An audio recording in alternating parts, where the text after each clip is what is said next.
हे what's up guys, welcome back once again. आपने कई बार बुजुर्गों से सुना होगा कि हम मौत को कभी धोखा नहीं दे सकते। इस बात में कितनी सच्चाई है ये आज की कहानी में हमें देखने को मिलेगा।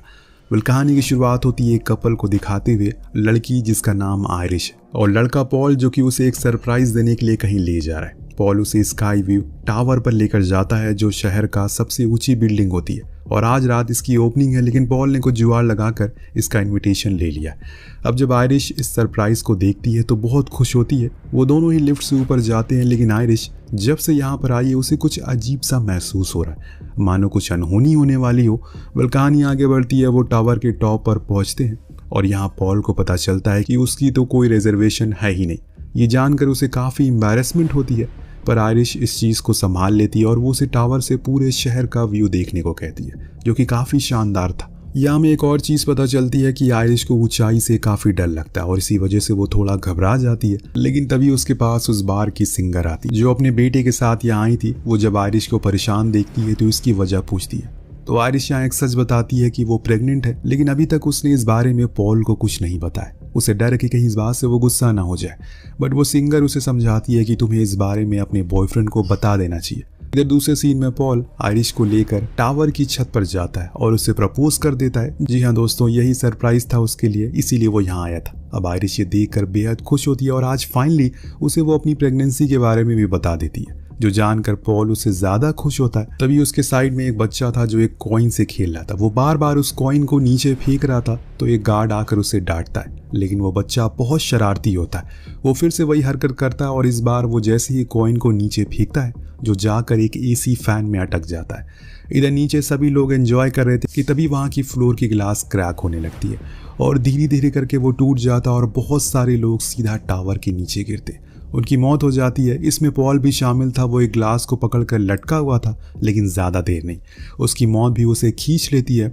आयरिश जो अभी ऊपर ही थी, वो ये सब देखकर पागल हो जाती। उसे समझ ही नहीं आ रहा है कि अचानक से ये सब कैसे हो गया। ये लोग अपनी जान बचाकर यहाँ से वहाँ भाग रहे हैं और इसी बीच एक लेडी गलती से आग की चपेट में आ जाती है। ये आग इतनी ज़्यादा बढ़ जाती है कि पूरा टावर आग से जलने लगता है। ये सारी चीज़ें उस सिंगल लेडी का बच्चा चुप कर देख रहा था। इस बीच आयरिश को याद आता है कि इमरजेंसी स्टेयर से नीचे जाना चाहिए। अब उसके साथ और भी कई लोग सीढ़ियों की तरफ भागते हैं, लेकिन जैसे ही वो आगे बढ़ते हैं वो पूरी सीढ़ी ही टूट कर नीचे गिर जाती है। लेकिन एक बच्चा था जो सीढ़ियों से नीचे पहुंच गया था और ये वही कॉइन वाला बच्चा था। इसके बाद एक बहुत कमाल का सीन दिखाया जाता है। कई लोग बिल्डिंग झुकने की वजह से आकर ग्लास पर अटक चुके थे और ग्लास किसी भी वक्त टूट सकता था। इसी समय एक पियानो आकर उस ग्लास से टकराता है, जिससे सभी लोग मारे जाते और वो पियानो जैसे ही नीचे आता है वो उसी बच्चे पर गिरता है जिसने उस कॉइन को फेंका था। मतलब इसका भी खेल खत्म हो चुका है और इधर ऊपर बचे हैं सिर्फ दो लोग, सिंगर का बेटा एडम और आयरिश। वो एडम को किसी तरह बचाना चाहती है, लेकिन सवाल ये है कि बचाएगी कैसे, क्योंकि ये टावर अब गिरने वाला है और तभी वही होता है जिसका डर था। वो नीचे गिर पड़ती है और इसी के साथ दोनों की मौत हो जाती है। अब दोस्तों, ये सारी घटनाएं एक कॉलेज की लड़की सारा देख रही थी। अब ये उसका सपना था या हकीकत उसे खुद नहीं पता, लेकिन कई दिनों से ये घटनाएं उसे बार बार डरा रही हैं और उसकी रातों की नींद उड़ी पड़ी है। इन सब से छुटकारा पाने के लिए वो अपने अंकल के पास जाती है और उनकी फैमिली से मिलकर वो काफ़ी खुश होती है। हम जान पाते हैं कि सारा का एक छोटा भाई चार्ली है और सारा की माँ ने उसे बचपन में ही छोड़ दिया। वो जिंदा है लेकिन उनके साथ नहीं रहती। ऐसा क्यों, ये आपको आगे पता चलेगा। वो अपनी आंट ब्रेना और अंकल हावर्ड से मिलती है और उनके बच्चे एरिक, स्टेफनी, बॉबी और चार्ली जो कि इन्हीं के साथ रहते। वो सभी सारा के आने से काफ़ी खुश थे और तभी आयरिश अपने उस सपने के बारे में अंकल हावर्ड से पूछती है कि आप स्काई टावर के बारे में जानते हैं। मुझे बार बार उसके सपने आते और मैंने आयरिश नाम की औरत को मरते हुए देखा है। अब हावर्ड आयरिश का नाम सुनकर चौंक जाते हैं, क्योंकि दोस्तों आयरिश जिसे हमने कहानी की शुरुआत में देखा था वो कोई और नहीं बल्कि हावर्ड की माँ ही थी। यह हम जान पाते हैं कि आयरिश ने हावर्ड और सारा की मां को जन्म देते ही पागलों जैसी हरकत करने लगी। उसे हमेशा डर सताने लगा कि कहीं वो मर ना जाए, इसीलिए वो अकेली रहने लगी। वो एक और चीज़ बताते हैं, जैसे हावर्ड के बच्चे पैदा हुए आयरिश उसे कुछ भयानक तस्वीरों के साथ लेटर भेजती थी, इसीलिए वो उसके बारे में बात नहीं करना चाहते। लेकिन सारा को तो सच जानना था कि आखिर ये सब माजरा क्या है, इसीलिए वो आंट से उन लेटर के बारे में पूछती है। अब आंट ना चाहकर भी उसे उन लेटर के बारे में बता देती है।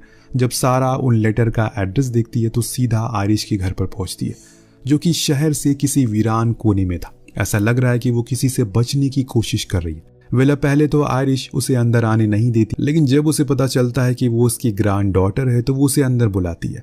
यहाँ हम सालों बाद आयरिश को देखते हैं जो कि अब बूढ़ी हो चुकी है। वो उसे उसकी माँ के बारे में पूछती है जिसका नाम डार्लिन है।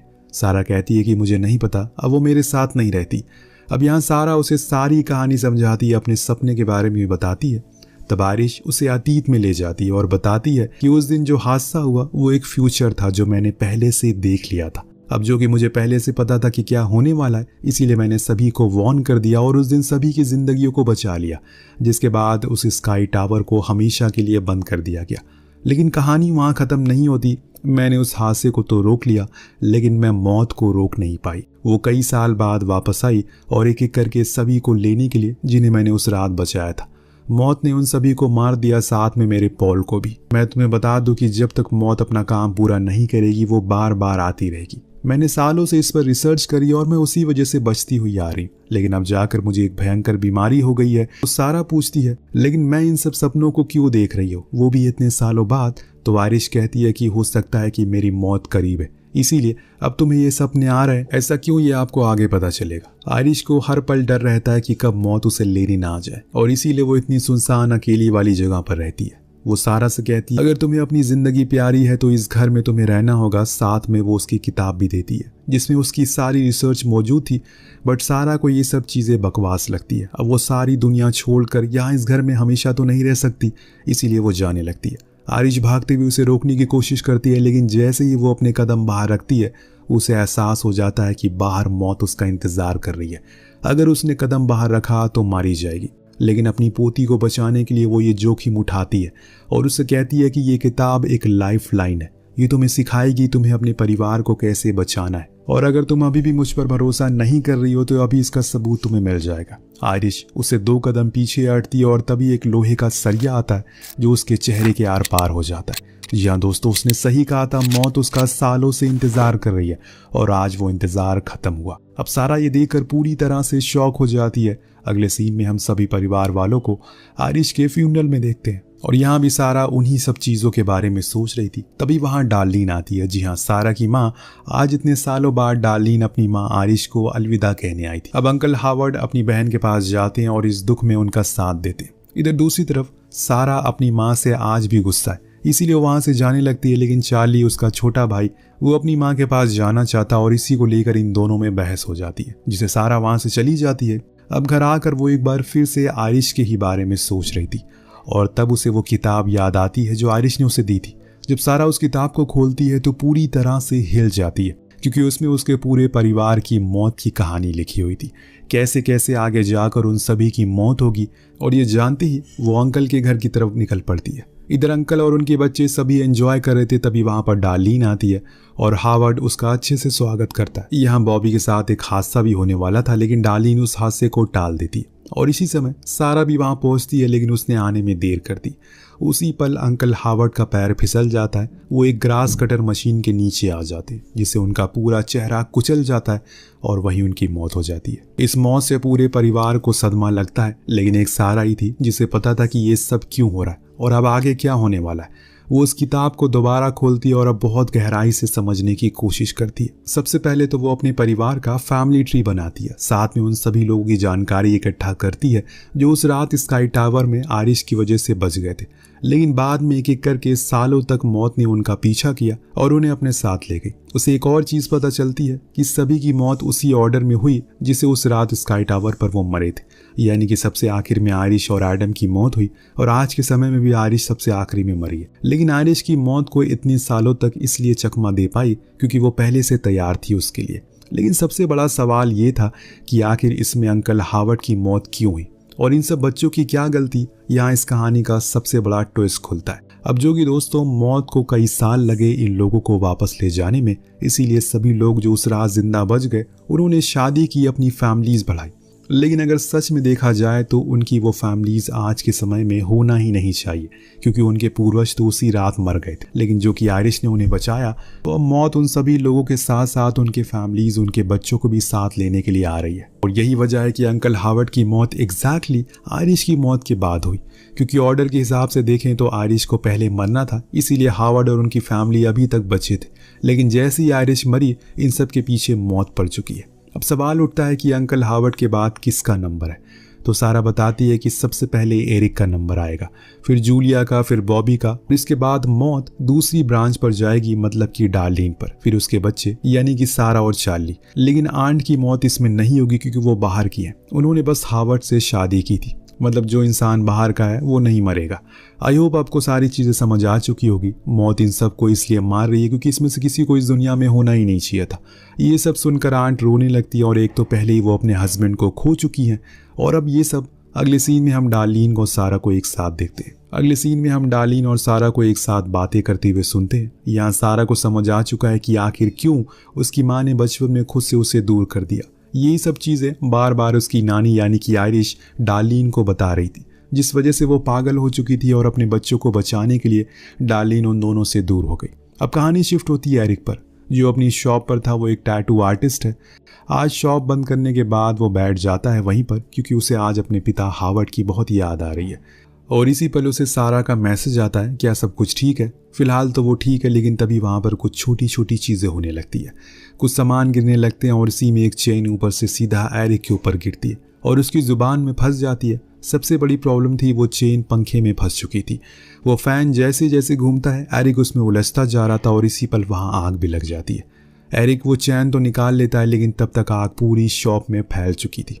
अब बूम, सुबह होती है। सारा अभी एरिक को लेकर परेशान है, क्योंकि फ़ोन उसका लग नहीं रहा है। वो चार्ली को लेकर फ़ौरन उसी शॉप पर जाती है, और खुशकिस्मती से रास्ते में उन्हें एरिक मिलता है, मतलब कि वो अभी जिंदा है। उसका कहना था कि उसने लेदर जैकेट पहनी थी, इसीलिए वो जलने से बच गया। अब यहाँ एरिक मजाक में कहता है कि ये सब जो तुम सोच रही हो वो फजूल है, कोई मौत नहीं आ रही है हमारी फैमिली को लेने के लिए। लेकिन सारा को यकीन है कि मौत आएगी, इसीलिए वो उसे हर चीज़ से बचाती है, हर पल अपना ध्यान रखने को कहती है। उसी पल वहाँ एक गार्बेज ट्रक आती है, और एरिक उसके साथ मजाक करने लगता है। अगले पल वहाँ जूलिया भी आती है, जो जॉगिंग कर रही थी, और तभी दोस्तों गलती से एक फुटबॉल आकर उसे लगती है, जिससे वो उसी गार्बेज ट्रक में चली जाती है। सभी उसे बचाने के लिए ट्रक के पीछे भागते हैं। एक तरफ सारा ट्रक पर चढ़ने की कोशिश कर रही थी, तो वहीं एरिक और चार्ली ड्राइवर को रोकने को कहते हैं, लेकिन ड्राइवर तो मज़े से गाने सुन रहा था। अब एरिक दौड़ते हुए ट्रक को रोक तो लेता है, इधर सारा जूलिया को बाहर खींचने की कोशिश करती है, लेकिन तब तक ट्रक का गार्बेज गेट बंद हो जाता है, और वो उसी में कुचल कर मारी जाती है। अब सभी परिवार फिर से एक साथ बैठते हैं, और सबसे बड़ा सवाल था कि आखिर मरने का नंबर तो एरिक का था, तो जूलिया क्यों मरी? अब यहाँ दोस्तों आंट एक और राज खोलती हैं। ऐसा इसलिए हुआ क्योंकि एरिक उनका बायोलॉजिकल बेटा नहीं है, बल्कि उन्होंने उसे अडॉप्ट किया था, इसीलिए नंबर जूलिया का था, और मौत उसे अपने साथ ले गई। अब कहीं ना कहीं सभी को सारा की बातों पर यकीन हो जाता है, उसकी पूरी कहानी सच है। यहाँ एरिक अपनी अडॉप्ट वाली कहानी सुनकर थोड़ा नाराज हो जाता है। इधर दूसरी तरफ अब बॉबी का नंबर अगला था, और वो सबसे ज़्यादा डरा हुआ था। वो सारा से मदद मांगता है कि प्लीज़ इसे बचने का कोई तो रास्ता होगा। तब आयरिश उस किताब को एक बार फिर से खोलती है, और उसमें उस पर कई जगह पर जेबी नाम के शख्स का जिक्र था, जो काफ़ी कुछ जानता है। लेकिन आखिर ये जेबी है कौन? तब डार्लिन उन्हें बताती है कि वो एक जेबी को जानती है, और उसकी माँ उसे लेटर लिखती थी। उसी हॉस्पिटल में एक जेबी नाम का शख्स काम करता था। वो तुरंत ही हॉस्पिटल की रवाना होती है, लेकिन एरिक भी उनके साथ चलने को कहता है, क्योंकि वो अपने परिवार को खोना नहीं चाहता। अब वो सभी हॉस्पिटल पहुंचते, और यहाँ उन्हें जेबी मिलता है, जिसका पूरा नाम था जॉन ब्लडवर्थ। और गेस करिए ये कौन है? जी हाँ दोस्तों, वही लड़का जो आयरिश के साथ लास्ट में मरा था, उस सिंगर का बेटा, जो कि इन सभी को पहले से जानता है। ऐसा इसलिए क्योंकि वो आयरिश को जानता था, और आयरिश ने ही उसे सबके बारे में बताया था कि एक दिन ये लोग तुमसे मिलने ज़रूर आएंगे। उसका कहना था कि मौत से बचने के दो ही तरीके, एक तुम किसी दूसरे शख्स को मार दो, फिर उसकी बची हुई ज़िंदगी तुम्हें मिल जाएगी, या फिर एक दूसरा रास्ता है, तुम खुद को मार दो पर किसी तरह डॉक्टर तुम्हें बचा ले। और ऐसा एक औरत कर चुकी है, उसने खुद की जान ली, लेकिन उसके मरते ही डॉक्टर ने उसे बचा लिया, और वो जिंदा हो गई, क्योंकि अब मौत ने तो उसे मार दिया। अब जो कि वो मरने के बाद फिर से जिंदा हो गई, तो एक तरह से उसने मौत को धोखा दे दिया। अब दोनों ही तरीके आसान नहीं है, लेकिन मेरी मौत करीब है, मुझे कैंसर, और मैं अपने आखिरी पल सुकून से जीना चाहता हूँ। सारा को समझ नहीं आ रहा है कि वो क्या करे। इधर दूसरी तरफ एरिक बॉबी को समझाता है कि तुम्हें दूसरा रास्ता चुनना चाहिए। अब जो कि बॉबी को पीनट से एलर्जी है, इसीलिए एरिक उसे वो लेने को कहता है जिससे वो मौत को धोखा दे सके। एरिक उसे लेकर MRI रूम में जाता है और वहाँ बॉबी पीनट बटर खा लेता है, लेकिन तभी गलती से वो MRI मशीन ऑन हो जाती है। जैसे ही मशीन की मैग्नेटिक पावर बढ़ती है, एरिक ने जो भी लोहे की ज्वेलरी पहनी थी वो सभी उसमें खींचने लगती है और साथ में वो भी उस मशीन में क्रश हो जाता है, जिससे उसकी मौत हो जाती है। अब मशीन की पावर इतनी ज़्यादा हो चुकी थी, बाहर की चीज़ें हिलने लगती है और जैसे एक नर्स अंदर आती है, देखती है कि बॉबी तड़प रहा है। अब वो उसे बचा पाती, बाहर से एक स्प्रिंग आकर उसके सर के आर पार हो जाती है और वो दोनों मारे जाते। अब जब ये सारी चीज़ें सारा देखती है तो उसे बहुत अफसोस होता है कि वो उन्हें बचा नहीं पाई, लेकिन मरना तो बॉबी को था, पर एरिक क्यों मरा। सारा कहती है कि जब हम मौत से खेलते हैं तो चीज़ें और बिगड़ जाती है और वो शख्स को भी साथ ले जाती है। लेकिन दोस्तों, अब बारी है इन तीनों की। इन लोगों ने सब कुछ ट्राई कर लिया, लेकिन सारे पैतरे बेकार हैं। तो डार्लिन को एक आइडिया आता है। उसकी माँ आयरिश इतने साल तक मौत से बची रही क्योंकि वो उस घर के अंदर थी। अगर वो वहाँ पहुँच जाए तो अपनी सारी उम्र वहाँ जिंदा रह सकती। ये फौरन वैन लेकर वहाँ पहुँचते हैं, पर जैसे ही वो घर के करीब जाते हैं, तेज तेज हवाएं चलने लगती है। यहाँ सारा समझ जाती है कि मौत नहीं चाहती कि वो घर के अंदर जाए, इसीलिए वो गेट को तोड़कर सीधा अंदर घुसती है और इससे होता ये है, सारा का बेल्ट अटक जाता है और चार्ली और डार्लिन भागते हुए घर के गेट पर जाते। लेकिन गेट के टूटने से वहाँ चिंगारी निकलती है जो घर के अंदर चली जाती है और बूम, पूरा घर गैस से उड़ जाता है। मतलब आखिरी रास्ता भी अब जा चुका है। इस धमाके से चार्ली मलबे के नीचे दब जाता और तब उसकी माँ उसे बचाने आती, लेकिन जैसे ही वो उसे बचा कर निकलती है, डार्लिन भी मारी जाती है। अब बचे हैं चार्ली और सारा। चार्ली फौरन अपनी बहन को बचाने के लिए जाता है जो अभी भी वैन में फंसी हुई है। वो बहुत कोशिश करता है और आखिर में उसे बचा लेता, लेकिन अब सारा की सांसें रुक चुकी है, पर चार्ली उसे CPR देकर बचा लेता है। मतलब कि सारा ने मौत को धोखा दे दिया। वो मर कर दोबारा जिंदा हो गई है, जिसका मतलब ये था कि चार्ली और वो अब हमेशा जिंदा हैं और महफूज रहेंगे। लेकिन उनका पूरा परिवार खत्म हो चुका है, बचे हैं सिर्फ 2 लोग। अब अगला दिन आता है, चार्ली जो प्रॉम पर जा रहा है जहाँ वो अच्छे से ड्रेस होता है और सारा भी उसके साथ जाती है। लेकिन तभी वहाँ पर डॉक्टर रेडिक आते हैं जो हार्वर्ड के दोस्त थे। उनकी बातें सुन सारा के रोंगटे खड़े हो जाते हैं। उनका कहना था कि अगर तुम उस रात अनकॉन्शियस हुई थी तो चार्ली ने तुम्हें CPR देकर तुम्हें होश में ला दिया। इसका ये मतलब नहीं कि तुम्हारा दिल धड़कना बंद हुआ था। मतलब दोस्तों, मौत ने अभी इनका पीछा नहीं छोड़ा और तभी साइड में एक ट्रेन अपनी पटरी से उतर जाती है जो सीधा इनकी तरफ बढ़ जाती है। अब ये दोनों भागना शुरू करते हैं। ये ट्रेन से तो बच जाते हैं, लेकिन उस पर रखा सामान सीधा इन दोनों पर आकर गिरता है, जिससे मौके पर दोनों मारे जाते हैं। मतलब मौत को आने में भले ही देर हुई, लेकिन उसने अपना काम जरूर पूरा किया। इसीलिए कहा जाता है कि मौत से कोई बच नहीं सकता। वेल, आपको कहानी कैसी लगी हमें कमेंट करके जरूर बताएगा। मिलते हैं अगली वीडियो में। Thank you so much watching.